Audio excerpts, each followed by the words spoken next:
श्रीमद वल्लभाचार्य जी महाराज ने अपने एक शिष्य से कहा कि भैया तुझ पे ज्यादा धन नहीं है, तू एक काम किया कर, तू भाव से सेवा किया कर ठाकुर जी की। बोले कैसी भाव की सेवा? बोले आंख बंद करके सोच लिया कर ठाकुर जी सामने बैठे हैं और फिर तेरे को जो बढ़िया लगे, जितनी महंगी वस्तु, रुपया भी नहीं लगेगा, ठाकुर जी पहन भी लेंगे। उसने कहा जी बढ़िया है। दूसरे दिन विचार, ठाकुर जी सामने बैठे हैं लेकिन वो नेत्र बंद करके बैठा है। ये रही बढ़िया चांदी की चौकी, आहा, सोने की थाली, उसमें ठाकुर जी विराज गए।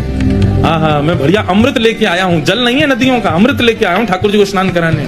अमृत से ठाकुर जी को स्नान करा रहा हूँ। क्या सुंदर ठाकुर जी के बढ़िया अंग का स्पर्श करके अमृत नीचे गिर रहा है। ठाकुर जी को बढ़िया मलमल के एक वस्त्र से पहुंच रहा हूँ। ठाकुर जी को सुंदर इत्र लगा के मैंने श्रृंगार कर दिया। आहा, कितने बढ़िया लग रहे हैं लाल जी, कितने प्यारे लग रहे हैं। भाव से कर कुछ नहीं रहा है, केवल सोच रहा है। ठाकुर जी को मैंने सुंदर माला धारण करा दी। माला धारण कराने के बाद में अब ठाकुर जी तैयार हो गए, भूख लग रही है। ठाकुर जी लाओ चलो दूध को भोग लगा। मैं दूध सामने रख दे, अधोटो दूध है महाराज, या मैंने बूरो डाल दे, एक चम्मच बूरो डाल दियो, एक और चम्मच डाल दियो, नेक और मीठो कर दूं।